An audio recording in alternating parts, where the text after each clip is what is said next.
Good morning everyone. I am your Hindi teacher Satyabhama from Happy Academy School. Students, previous class में हमने lesson 9 कदम्ब का पेड़ ये कविता पढ़ी थी, जिसमें हमने जाना था कि एक बच्चा कैसे अपनी माँ को तंग करता है क्योंकि वह कृष्णा की तरह बनना चाहता है। और इस कविता को लिखा था कवयित्री सुभद्रा कुमारी चौहान ने, जिन्होंने एक बच्चे की मनोदशा को वर्णित किया है कि कैसे एक बच्चा अपनी माँ को तंग करता है।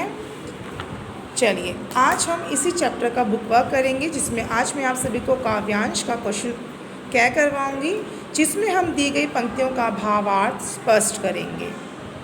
तो आप देख सकते हैं, पहला यह है कि यह कदम्ब का पेड़ अगर माँ होता यमुना तीरे, मैं भी उस पर बैठ कन्हैया बनता धीरे धीरे, ले देती यदि मुझे बांसुरी तुम 2 पैसे वाली, किसी तरह नीचे हो जाती यह कदम्ब की डाली। तो मैंने आप सभी को बताया था कि कदम्ब का पेड़ जो होता है एक सदाबहार पेड़ माना जाता है। इस पर एक गोल फल आते हैं जिनमें हल्के थोड़े थोड़े कांटे होते हैं जिनमें। चलिए इसका भावार्थ देख लेते हैं बच्चों। आप सभी से इस तरीके से नोट डाउन करेंगे। आप सब स्टार्टिंग की 3-4 शब्द लेंगे और उसके बाद लास्ट की, फिर भावार्थ लिखते हैं हम। डेट आप आज की डालेंगे। कवयित्री ने इन पंक्तियों के माध्यम से एक नटखट बच्चे की मनोदशा, यानी कि उसके मन में क्या बात है उसका वर्णन किया है कि वो अपनी माँ से कहता है, ओ माँ, यह पेड़ यानी कदम्ब का पेड़ अगर यमुना किनारे होता तो मैं भी कहाना बन जाता, अगर तुम मुझे 2 पैसे की बांसुरी ला देती माँ, तो ये कदम्ब के पेड़ की डाली भी नीचे आ जाती मुझे कहाना समझ। क्योंकि माना यही जाता है बच्चों कि भगवान जो श्री कृष्ण थे वो यमुना के किनारे कदम के पेड़ पर बैठ कर के अपनी अटखेलियाँ क्या करते थे, बांसुरी बजाया करते थे। तो बच्चा भी अपने आप को उसी तरीके से कहाना बनकर अपनी माँ के साथ वही अटखेलियाँ करना चाहता है, वैसे ही वो खेलना चाहता है।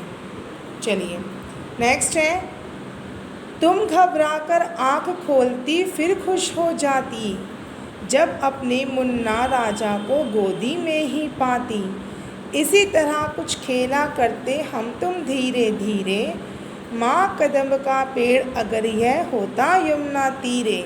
तो इसमें का भावार्थ क्या है? भावार्थ है इसका, बच्चा अपनी माँ को तंग करता है अपनी शरारतों से, ऐसे में वो कैसे अपनी माँ को सताता है, इसी का कवयित्री ने वर्णन किया है कि जब बच्चा माँ को तंग कर रहा है तो माँ आँख बंद कर ईश्वर को याद करती है। ऐसे में बच्चा अपनी माँ के पास वापस आ जाता है। माँ घबराकर आँख खोलती है तो उसे अपनी गोदी में पाती है।